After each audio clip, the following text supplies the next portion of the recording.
Akala ko may ibig sabihin ang pag-like mo sa status ko sa Facebook. Nagre-reply ka rin sa Twitter. Akala ko, yun na.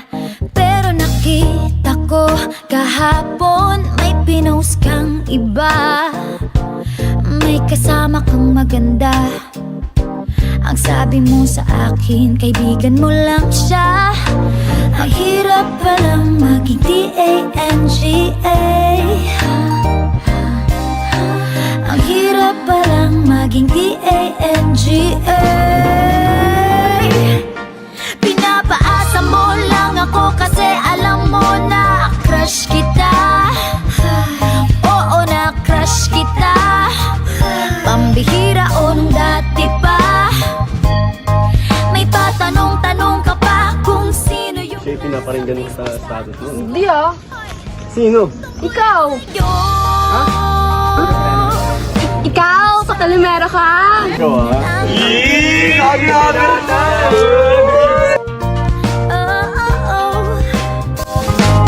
Parang gusto ko nang sabihin ang feelings ko na tinatago sa'yo.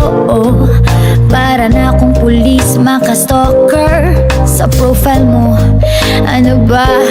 Pero nang makita ko kahapon, post mong may kasama ka, ang mundo ko'y nag-iba. Pakiramdam ko, boy, chicks mo siya. Ang hirap palang maging D-A-N-G-A. Ang hirap palang maging D-A-N-G-A. Pinapaasa mo lang ako kasi alam mo na crush kita. Oo, na crush kita. Pambihira o nung dati pa. May patanong-tanong ka pa kung sino yung nasa Facebook status ko. Hoy! Tungkol yun sa'yo. Yung sana ako na lang ang girlfriend mo. Iniisip ko tuloy, napaaga ba paghihinala kung sa'kin may gusto ka. Nagmumukhang sira, iniisip na may ibig sabihin yung message mo.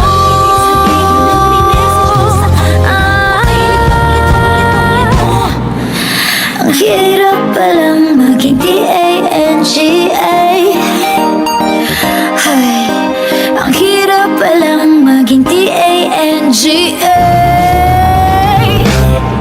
Pinapaasa mo lang ako kasi alam mo na crush kita. Oo, na crush kita. Pambihira o nung dati pa. May patanong-tanong ka pa kung sino yung nasa Facebook status ko. Tungkol yan sa'yo.